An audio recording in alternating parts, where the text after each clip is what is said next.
Hello मुलांनो, काय म्हणताय, कसे आहात? आता पडलं सध्या संस्कृत आपण सध्या दोन्ही 100 मार्क आणि 50 मार्क या दोन्हीसाठी जे चालणार आहे ते मी लेक्चर सध्या घेते आहे. आणि नंतर मग 50 मार्काचं वेगळं चालू झाल्यानंतर 50 मार्काचे वेगळे जे काही अजून धडे आहेत ते मी शिकवणार आहे. पण जो आत्ता कॉमन भाग आहे, आता 50 मार्कवाल्यांना 7वा धडा आहे वाचन प्रशंसा, आणि तोच वाचन प्रशंसा 100 मार्कवाल्यांना धडा आहे 8वा वाचन प्रशंसा. तर हा वाचन प्रशंसा 100 मार्कवाल्यांच्या पुस्तकामध्ये पान नंबर 48 आहे आणि 50 मार्कांच्या पुस्तकामध्ये पान नंबर 35 आहे. तर तुम्ही जरा पान नंबर 100 मार्कवाल्यांनी 48 पान काढा आणि 50 मार्कवाल्यांनी पान 35 काढा पुस्तकाचं, आणि बघा हा जो पाठ आहे तो आपल्याला सरलार्थम लेखनार्थम म्हणजेच काय भाषांतरासाठी आहे. तर भाषांतराला आपल्याला भाषांतर 4 मार्कांसाठी भाषांतर येतं. तर हा आपल्याला भाषांतरासाठी हा पाठ आहे.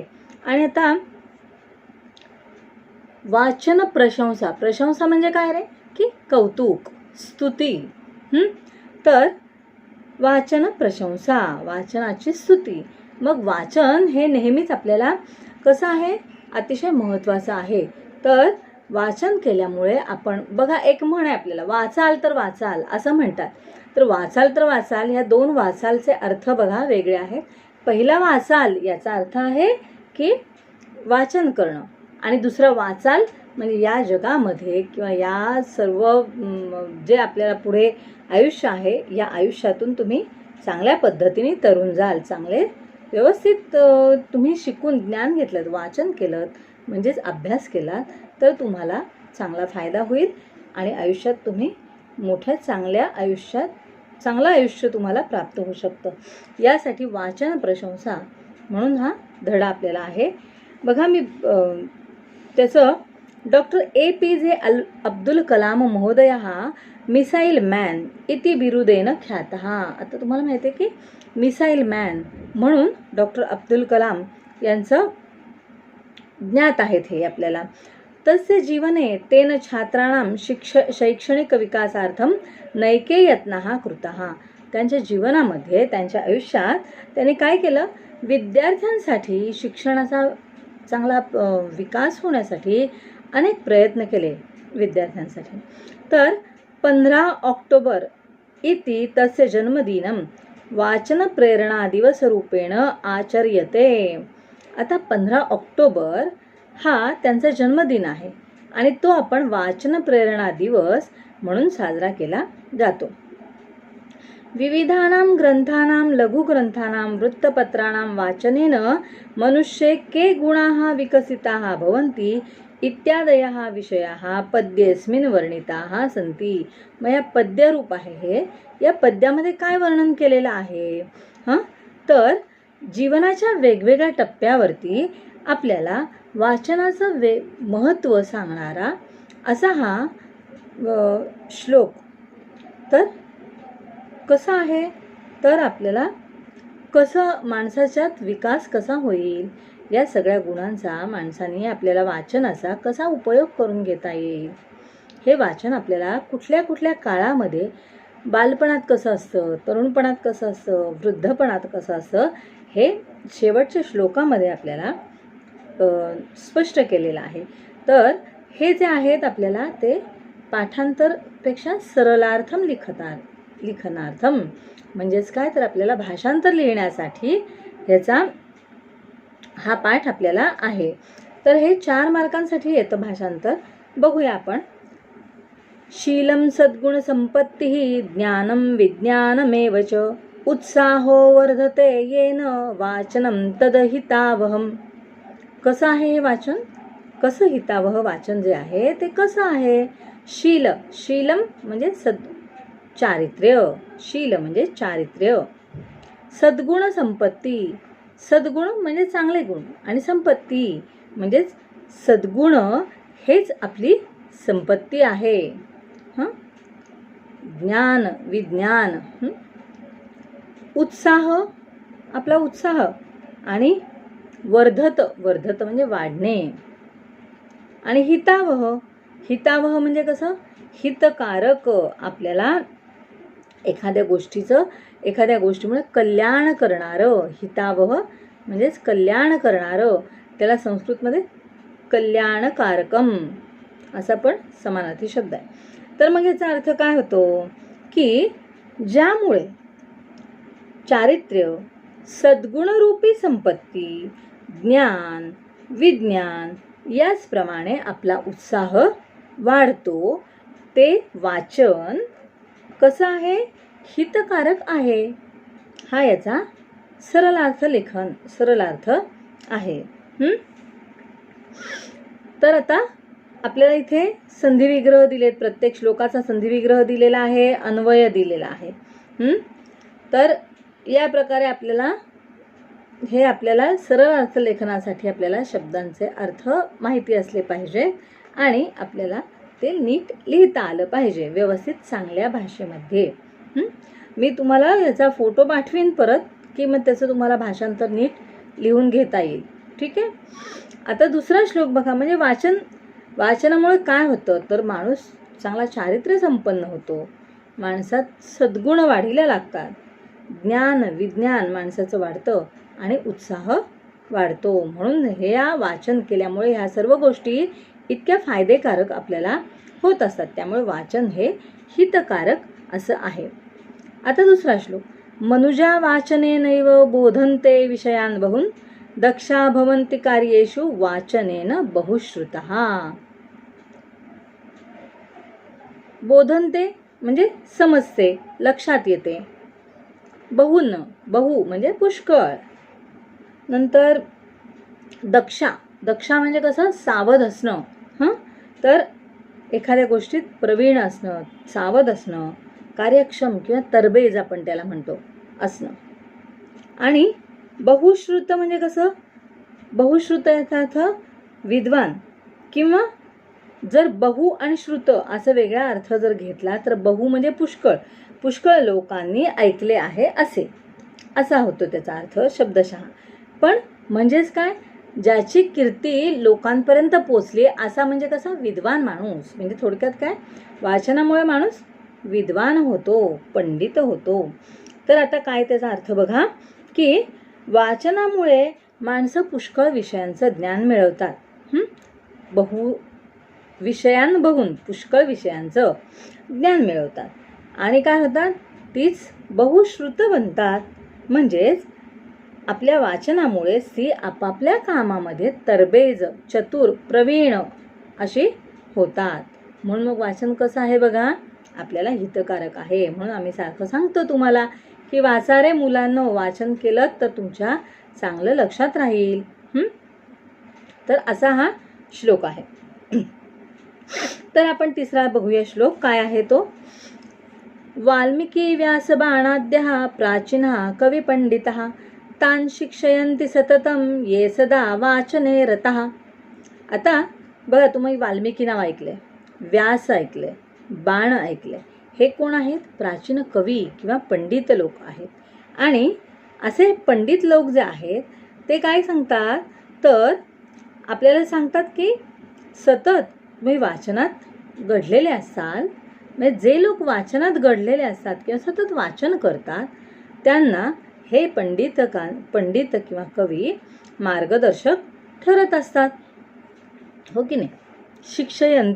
शिक्षयंती म्हणजेच काय, तर शिकवतात, आपल्याला त्या गोष्टीचं ज्ञान देतात किंवा शिकवतात. तर मग याचा अर्थ काय, जे नेहमी वाचनात घडलेले असतात किंवा जे नेहमी वाचन करतात त्यांना वाल्मिकी, व्यास, बाणभट्ट यांसारखे विद्वान कवी नेहमी शिकवत असतात किंवा त्यांच्या साहित्यातून आपल्याला हे गोष्टी शिकायला मिळतात. तर अजून आता ह्या श्लोकांमध्ये आपल्याला म्हणजे कळलं की पूर्वापारपासून लोकांनी आपल्याला जे साहित्य आहे ते साहित्य आपल्याला पुष्कळ काही ज्ञान देऊन जातं. म्हणजे पूर्वापार चालत आलेलं जे साहित्य आहे ते आपल्याला पुष्कळ ज्ञान देऊन जातं. मग हे असं साहित्य आपण वाचलं तर आपल्या ज्ञानात भरच पडत असते आणि अशी ज्ञानात जर आपल्या भर पडली तर आपलं आयुष्यात नक्कीच कल्याण होईल. आणि आम्ही म्हणूनच तुम्हाला सारखं सांगत असतो की नेहमी वाचन करा. म्हणजे अवांतर वाचन जे सांगतो की अवांतर वाचनामुळे काय असतं, वेगवेगळ्या प्रकारचं तुम्ही वाचन करता. म्हणजे काही जणांना वेगवेगळ्या गोष्टी किंवा वाचण्याची सवय असते. काही जणांना ऐतिहासिक आवडतं, काही जणांना गूढ आवडतं, काही जणांना रहस्यात्मक आवडतं, काही जणांना वेगवेगळ्या कविता वाचायला आवडतात, काव्यसंग्रह वाचायला आवडतात, कादंबऱ्या असतात, कथा असतात, ऐतिहासिक, पौराणिक असे वेगवेगळे साहित्य आपल्याकडे विपुल प्रमाणात, विनोदात्मक विपुल प्रमाणात आपल्याकडे साहित्य उपलब्ध आहे. मग ते आपण वाचा. म्हणजे जे जुने, आता तुम्ही पु ल देशपांडेंचं नाव तर ऐकलं असेल. पु ल देशपांडे आहेत, वपू काळे आहेत, दमा मिरासदार आहेत, प्र. के. अत्रे आहेत. वेगवेगळ्या लोकांनी या सगळ्या अतिशय महान आणि असे साहित्यिक होऊन गेले. या साहित्यिक लोकांनी अतिशय महत्त्वाचं काम केलं आहे, अतिशय मोलाची साहित्यामध्ये भर घातलेली आहे. आणि त्यांचं साहित्य जर आपण वाचलं तर आपल्या ज्ञानामध्ये नक्कीच भर पडेल. यासाठी आपण हे वाचायला पाहिजे. तुम्ही नक्कीच ते अवांतर वाचनासाठी नक्कीच वाचा. आपल्या ज्ञानात आणि आपल्या ज्ञानात भर पडेल. कधीही कुठलीही गोष्ट आपण जी वाचलेली असते ती कधीही फुकट जात नाही, हे एक लक्षात ठेवा. प्रत्येक वाचलेल्या, प्रत्येक शिकलेल्या गोष्टीचा आपल्याला कुठल्या ना कुठल्या प्रकारे उपयोग हा होतच असतो. त्यामुळे आपण आपलं आजूबाजूचं वातावरण किंवा आपण जे वाचतो, आपण जे वागतो, हेच आपलं गुरु असतं. आपण प्रत्येक गोष्टीमधून, वेगवेगळ्या गोष्टी आपण शिकत असतो. त्यामुळे आपल्या आजूबाजूला माणसं म्हणतो तेव्हा आपल्या आजूबाजूला कशी माणसं वागतात, बारीक गोष्टींचं निरीक्षणसुद्धा आपल्याला गरजेचं आहे. तर प्रत्येक वेळेला काही टीकात्मक असं नाही, पण काही गोष्टी चांगल्या वाईट सगळ्याच असतात प्रत्येकामध्ये, पण टीकात्मक असं नाही. पण प्रत्येकाने आपल्या आजूबाजूच्या लोकांकडून, आजूबाजूच्या वातावरणातून काही ना काहीतरी शिकत राहिलं पाहिजे. माणसाने आपली शिकण्याची वृत्ती, विद्यार्थी वृत्ती जी आहे ती सतत जागृत ठेवली पाहिजे. आत्ता तर तुम्ही विद्यार्थी दशेतच आहात, त्यामुळे काही प्रश्नच नाही. पण आयुष्यभरासाठी तुम्हाला एक मोलाचा सल्ला की माणसाने सतत काहीतरी शिकण्याची वृत्ती ठेवली पाहिजे. प्रत्येक माणूस हा कधीच पूर्ण ज्ञानी असा होत नाही. त्यामुळे माणूस हा छोट्या मोठ्या गोष्टीतून शिकत असतो. तर शिकणं हे नेहमीच चांगलं आहे. चांगलं शिकलेलं चांगलं आचरणात आणणं हेही चांगलं आहे. ठीक आहे. पुढचा श्लोक बघूया. अद्ययावद्धि ज्ञानाय वृत्तपत्रं पठेत् सदा सर्वविध सुविद्यार्थं वाचनम् उपकारकम्. अद्ययावत वद्धी. अद्ययावत म्हणजेच अगदी आत्तापर्यंत, अगदी आजकालपर्यंत. अद्ययावत आपण म्हणतो ना, अद्ययावत म्हणजे अपडेट. तुम्हाला माहिती आहे अपडेट हा शब्द तुम्ही जास्त ऐकलेला असेल. तर अद्ययावत म्हणजे अगदी आजपर्यंत. सर्वविध म्हणजे वेगवेगळ्या प्रकारचे, सर्व प्रकारचे. तर कसं अद्ययावत हे असं ज्ञान जे आहे बघा, आपल्याला अन्वय दिलेला आहे या गोष्टीचा. मनुजः अद्ययावत ज्ञानाय वृत्तपत्रं सदाही पठेत. माणसाने काय करायला पाहिजे, वृत्तपत्र जे आहेत, वर्तमानपत्र आपण म्हणतो, रोज येतात आपल्याकडे, तर ही वर्तमानपत्र नेहमी वाचायला पाहिजेत. कशासाठी, तर अद्ययावत आपल्याला आजकालपर्यंत जी माहिती किंवा जे काही आपलं चालू आहे आपल्या आजूबाजूला ते आपल्याला सगळं समजायला पाहिजे. आपण अपडेट राहायला पाहिजे आपण म्हणतो ना. तर हे अपडेट राहणं जे आहे ते वृत्तपत्र वाचनातून आपण अपडेट राहू शकतो. म्हणूनच वृत्तपत्र तर वाचायला पाहिजे. आणि वेगवेगळ्या प्रकारचं वाचन चांगल्या प्रकारच्या विद्यांसाठी आपल्याला उपकारक असते. वाचनम उपकारकम. वाचन हे आपल्याला उपकारक असतं. तर बघा, अद्ययावत म्हणजे आजपर्यंतच्या ज्ञानासाठी नेहमी वृत्तपत्र वाचावं, कारण सर्व प्रकारच्या चांगल्या विद्यांसाठी आपल्याला वाचन हे उपकारक असतं. पुढचा श्लोक बघूया. वृथा भ्रमण कुक्रीडा परपीडा परपभाषणैः कालक्षेपो न कर्तव्यो विद्यार्थी वाचनम श्रयेत. आता बघा, वृथा भ्रमण म्हणजे फिरणे. वृथा म्हणजे उगाचच, काही काम नसताना उगाचच भटकणे, फिरणे. कुक्रीडा म्हणजे वाईट खेळ. परपीडा म्हणजे पर म्हणजे दुसरा, पीडा म्हणजे त्रास देणे, दुसऱ्याला त्रास देणे. आणि अपभाषण म्हणजे वाईट बोलणे. हे वृथा भ्रमण कुक्रीडा परपीडा अपभाषणही, याची ही संधी तुम्हाला इथे दिलेली आहे. तर त्याच्यामध्ये तुम्हाला ही संधी मिळेल. 5व्या श्लोकाची ही संधी आपल्याला इथे दिलेली आहे. नंतर कालक्षेप. कालक्षेप म्हणजे उगाचच वेळ घालवणे. कालक्षेप करणे म्हणजे वेळ घालवणे. आणि श्रयेत म्हणजेच कसा आश्रय घ्यावा, एखाद्या आश्रय घेणे. श्रयेत बघा, हे श्रयेत रूप जे आहे विधिलिंग लकारचं हे रूप आहे. तर आता काय करायला पाहिजे, तर विद्यार्थ्यांनी काही काम नसताना उगाचच भटकलं नाही पाहिजे. वाईट खेळ, दुसऱ्याला त्रास देणं किंवा अपशब्द म्हणजे शिवीगाळ आपण म्हणतो ना, वाईट बोलणं, शिवीगाळ करणं, हे जे आहे असं उच्चारण्यामध्ये आपला वेळ वाया घालवू नये. त्याऐवजी त्यांनी काय करायला पाहिजे, तर विद्यार्थ्यांनी वाचनाचा आश्रय घ्यावा. म्हणजेच काय, तर वाचन करावं. आश्रय घ्यावा म्हणजेच काय, तर वाचन करावं. बघा, म्हणजे वाचनाचं किती महत्त्व सांगितलेलं आहे. म्हणजे उगाच चुकीच्या गोष्टी करण्यापेक्षा आपण चांगली गोष्ट जर केली तर ती नेहमीच आपल्याला हितकारक अशी असते. आता हा आपला एक शेवटचा श्लोक आहे. वाचनम ज्ञानदम बाल्ये तारुण्ये शीलरक्षकम वार्धक्ये दुःखहरणम हितम सद्ग्रंथ वाचनम. काय सांगितलंय, वाचन ज्ञानदम. दम बघा, दम देणे. वाचन काय करतं, ज्ञान देतं. बाल्य म्हणजेच काय, तर बालपणात, लहानपणी. नंतर ज्ञानदम, ज्ञान देते. ज्ञानम ददाती इति ज्ञानदम, उपपद तत्पुरुष समास. नंतर तारुण्य म्हणजे तरुणपण. शीलरक्षक, शीलरक्षक म्हणजे आपलं चारित्र्य जे आहे त्याचं रक्षण करणे. वार्धक्य म्हणजे म्हातारपण, वृद्धत्व. दुःखहरण, दुःखहरण म्हणजे दुःख पळवून लावणे किंवा दुःख नाहीसे करणे. हित म्हणजे आपलं कल्याणकारक, कल्याण होणे. सद्ग्रंथ वाचनम, सद्ग्रंथ वाचनम म्हणजे चांगले ग्रंथ वाचल्यामुळे.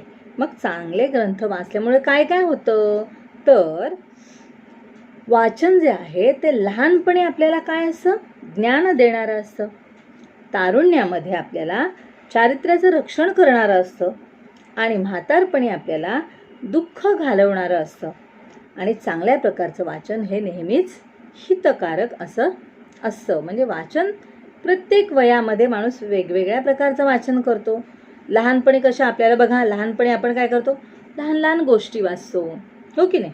तर बालपणामध्ये आपल्याला काय असतं, तर आपल्याला ज्ञान मिळतं प्रत्येक गोष्टीतून. म्हणजे आपल्या बालसाहित्य म्हणून येतं. मग लहानपणी बालसाहित्य वाचलं जातं. तरुणपणी आपल्याला आणखीन थोडेसे वेगळे वेगळे विचार, वेगवेगळे विषय, वेगवेगळ्या गोष्टींचे ज्ञान करून घेणं. म्हणून हे तारुणपणामध्ये आपल्याला शीलरक्षण, आपलं चारित्र्य कसं असायला पाहिजे, आपलं वागणं कसं असायला पाहिजे, आपण इतर लोकांशी कसं वागलं पाहिजे, आपण समाजामध्ये राहतो तर या समाजामध्ये आपण कसं वागलं पाहिजे. आपण घरात वेगळं वागतो आणि थोडं समाजामध्ये म्हणजे थोडं बाहेर गेल्यानंतर आपण वेगळं वागतो. आपण घरात आपल्या आईवडिलांकडे हट्ट करू शकतो, बरोबर की नाही, पण बाहेर कोणाकडे तुम्ही हट्ट करू शकाल का, तर बाहेर तुम्हाला एक मॅच्युरिटी असल्यासारखं आपल्याला वागलं पाहिजे. मग बाहेर आपण जेव्हा वागतो त्यावेळेला आपण जे वाचलेलं असतं, आपण जे अभ्यासलेलं असतं, या सगळ्या गोष्टींचा आपल्याला फायदाच होत असतो. म्हणून मग हे वाचन जे आहे ते नेहमीच हितकारक असं आहे. हे आपल्याला सरलार्थम लेखनासाठी आहे. तसंच आपल्याला ह्या धड्यावरती सुद्धा स्वाध्याय पण दिलेला आहे. तर हा जो स्वाध्याय दिलेला आहे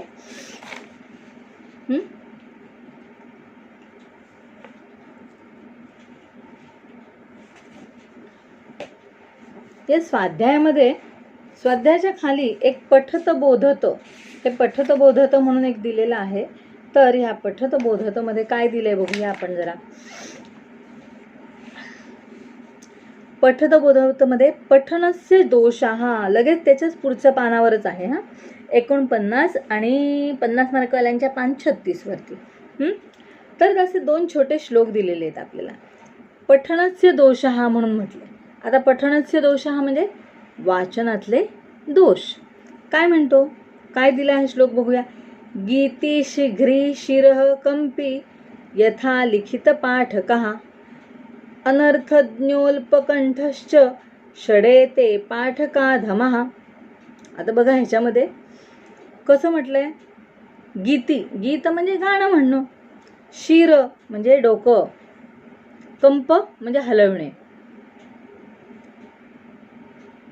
यथालिखित पाठका म्हणजे जसं लिहितो तसं वाचतो. म्हणजेच काय सांगितलंय आपल्याला. आणि अनर्थोल्प, अनर्थ म्हणजे अर्थ न समजणे, असे लोक काय करतात. कंठस्थ म्हणजे हळू आवाजात वाचतात. मग आपल्याला जेव्हा समजतं, बघा तुम्हाला सांगितलं वाचायला की तुमची कशी गडबड होते, तर ही गंमत तशीच आहे. तुम्हाला जोरात वाचायला सांगितलं की तुमची गडबड होते की नाही, मग वाचता येत नाही किंवा अडतं. मग तुम्हाला तेच सांगितलं वाचा, मनातल्या मनात केलं की तुम्ही वाचता, पण म्हणजे तुमच्या चुका कुठे होतात त्या तुम्हाला समजत नाहीत. पण मग कसं आहे, गाणे म्हटल्यासारखे जलद डोके हलवत जसं लिहितो तसं वाचणारा, पण अर्थ न समजता हळूहळू आवाजामध्ये, दबक्या दबक्या आवाजामध्ये वाचणारे हे जे लोक आहेत ते अत्यंत पाठक अधम, अधम म्हणजे खालच्या दर्जाचे समजायला पाहिजेत. वाचक, वाचक हा श्रेष्ठ वाचक कुठला, तर व्यवस्थित जसे लिहितो तसं वाचणारा. म्हणजे आता आपण एक वाक्य आपण लिहितो, जर एखादं वाक्य लिहिलं नुसते सरळसोट शब्द वाचतो का आपण. जर आपण कुठे वाक्यामध्ये प्रश्नचिन्ह असेल तर थोडंसं प्रश्नचिन्हासारखं आपण तसं प्रश्न विचारल्यासारखं आपल्या उच्चारातून येतं. आता मी समज एखाद्याला विचारलं, काय रे तुझं नाव काय, असं मी विचारलं. काय रे तुझं नाव काय असं मी विचारलं. म्हणजे बघा मी दोन्ही शब्द, तेच वाक्य 2 प्रकारात उच्चारलं. एक साधं वाक्य वाचलं आणि एक प्रश्नार्थक वाक्य वाचलं. म्हणजेच काय, जसं लिहिलंय तसं वाचणारा, म्हणजेच तो व्यवस्थित अर्थ समजून वाचणारा. आणि जसं हे कसे बिनधास्त वाचतात कारण त्यांना ते समजलेलं असतं, पण हळू आवाजात वाचतात ते मात्र खालच्या दर्जाचे वाचक समजायला पाहिजे. आता उच्चाराविषयी श्लोक आहे. आता बघा उच्चार हा मी नेहमी तुम्हाला सांगते की उच्चार व्यवस्थित असायला पाहिजेत. मुलांनो नीट वाचा, मोठ्यांदा वाचा. काही अडत असेल तर नीट एकदा परत नीट वाचलत की तुमच्या लक्षात येईल की आपलं काय चुकतंय ते. तर बघा उच्चारण विषयक हा श्लोक, हा उच्चारणाच्या बद्दल हा श्लोक आहे. काय दिलंय बघा, उदाहरण दिलंय एक. व्याघ्री यथा हरेत पुत्रान दंष्ट्राभ्याम न च पीडयेत भीता पतन भेदाभ्याम तद्वद वर्णान प्रयोजयेत. आता काय सांगितलंय, व्याघ्री म्हणजे वाघीण, यथा हरेत, हरेत म्हणजे उचलून नेणे, पुत्रान म्हणजे तिच्या पिल्लांना कशी नेते, दंष्ट्राभ्याम, दंत म्हणजे दात, काय करते दाताने ते आपल्या पिल्लांना एका ठिकाणून, छोटी जेव्हा असतात तेव्हा ती एका ठिकाणून दुसरीकडे घेऊन जाते, पण कशी असं तोंडात धरून घेऊन जाते. आपण तुम्ही मांजराचं पण बघितलं असेल, आपल्याला वाघाचं बघायची प्रश्न येत नाही, पण मांजर जेव्हा पिल्लं नेते एका ठिकाणून दुसरीकडे, अगदी छोटी छोटी पिल्लं असतात त्यावेळी ती त्यांच्याशी मानेला अलगद धरते वरती आणि दाताने असं घेऊन जाते. पण ती किती काळजी घेते की आपल्या पिल्लाला नच पीड येतं, त्रास होऊ नये, कुठला आपल्या दात आपल्या पिल्लाला लागू नयेत, इतक्या काळजीपूर्वक ती घेऊन जाते. म्हणजेच आपल्याला काय म्हणतात, आपण कसं म्हणतो, भीता पतनेभ्याम तद्वद वर्णन. आता वर्ण म्हणजे अक्षर किंवा वर्णन, तशाच पद्धतीने आपण जेव्हा अक्षर म्हणतो, वाचतो, ते कुठलंही अक्षर गाळलं जाऊ नये, चुकीचा त्याचा उच्चार होऊ नये याची दक्षता किंवा याची काळजी आपण नेहमी उच्चार करताना घेतली पाहिजे. म्हणजे आपण उच्चार करतो त्यावेळी आपल्या डोक्यात एक उदाहरण लक्षात ठेवा की काय, मांजराचं पिल्लू मांजर जसं आपल्या पिल्लांना सावकाशपणे अलगदपणे घेऊन जातं, त्याच अलगदपणे आपण उच्चार आपले स्पष्ट असे झाले पाहिजे. आणि हे स्पष्ट उच्चार जर झाले, आपली वाणी, आता एक संस्कृत भाषेचा हा जो फायदा आहे, आपली वाणी स्वच्छ होते. वाणी स्वच्छ होण्यासाठी, उच्चार सुधारण्यासाठी संस्कृत भाषेचा अभ्यास करणं अतिशय गरजेचं आहे, आवश्यक गोष्ट आहे. वाणी सुधारते. संस्कृतमध्ये आपण काय म्हणतो, अचूक लेखनाला महत्त्व असतं. मग अचूक लेखनही केलं जातं. तर अचूक लेखन म्हणजेच न चुकता केलेलं लिखाण म्हणजेच अचूक लेखन. मग ते अचूक लेखनसुद्धा तुम्ही करता. त्यामुळे आपण संस्कृत या भाषेचा आपण अतिशय चांगल्या पद्धतीने अभ्यास करायला पाहिजे. आता ह्याच्यावरचा जो स्वाध्याय आहे, तुम्ही म्हणा मी तुम्हाला भाषांतर ह्याचं पाठवते, ते पण बघा. आत्ता बोलताना मी सांगितलंच आहे, तुमच्या लक्षात आलंच असेल, पण मी लिहिण्यासाठी आपल्याला जे आहे ते मी तुम्हाला इथून आता फोटो एक काढून नंतर पाठवते. ते तुम्ही बघा आणि तसं भाषांतर लिहून घ्या. धड्याखाली त्या या पाठाखाली संधी दिलेल्या आहेत, संधी विग्रह, ते पण आपल्या वहीमध्ये लिहायचे आहेत. स्वाध्याय सोडवा. तुम्ही म्हणाल ह्याचं हे कशाला, आम्हाला सरळ अर्थासाठी आहे. पण स्वाध्याय अशासाठी सोडवा की आपली सराव होतो ना, मग तेच शब्द आपल्याला दुसऱ्या कुठल्या तरी पाठात पण येत असतात. त्यामुळे स्वाध्याय यासाठी सोडवा. नंतर मी तुम्हाला संधी व्यवस्थित लिहा. संधी विग्रह आणि अन्वय दिलेला आहे याच्यामध्ये. तर म्हणजे आपल्याला काय करायचं आहे, लिखाण करायचं आहे. हे श्लोक, ह्या एक श्लोक, याच्या खाली भाषांतर आणि त्यानंतर अन्वय आणि संधी विग्रह. प्रत्येक श्लोकाचा अन्वय, संधी विग्रह, श्लोक, अन्वय, संधी विग्रह आणि भाषांतर, अशा पद्धतीने तुम्ही प्रत्येक श्लोकाचं हे लिहायचं आहे. आणि चांगल्या प्रकारे आता एक लक्षात घ्या, हे काय तुम्हाला पाठांतराला जरी नसलं तरी श्लोक वाचता आले पाहिजेत आपल्याला. आता मी तसेच वाचलेले आहेत, तर तुम्ही तसे श्लोक वाचा. आणि आधी युग्ममाला पाठ केली आहे का आणि सुक्तीसुद्धा पाठ केली आहे का, लक्ष द्या आणि व्यवस्थित पाठ करा. मध्ये मध्ये लिहून पहा, बघून लिहा. सध्या बघूनच लिहा, न बघता लिहू नका, कारण तुमच्या चुका कुठे होत आहेत ते नीट. आणि ज्यावेळेला आपले पक्क कळेल की आपण नक्की व्यवस्थित लिहू शकतोय, त्यावेळी अंदाज घ्या, लिहून बघा न बघता. म्हणजे तुमच्या लक्षात येईल की आपल्या चुका कुठे होत आहेत, मग आपण कुठे चुका टाळल्या पाहिजेत, हे मात्र व्यवस्थित लक्ष द्या. सध्या पण आपण अशाच पद्धतीने अभ्यास करणार आहोत, तर नीट लक्ष द्या. मी तुम्हाला फोटो नंतर पाठवीन, लिहा. मी इथे थांबते. धन्यवाद. व्यवस्थित अभ्यास करा रे मुलांनो.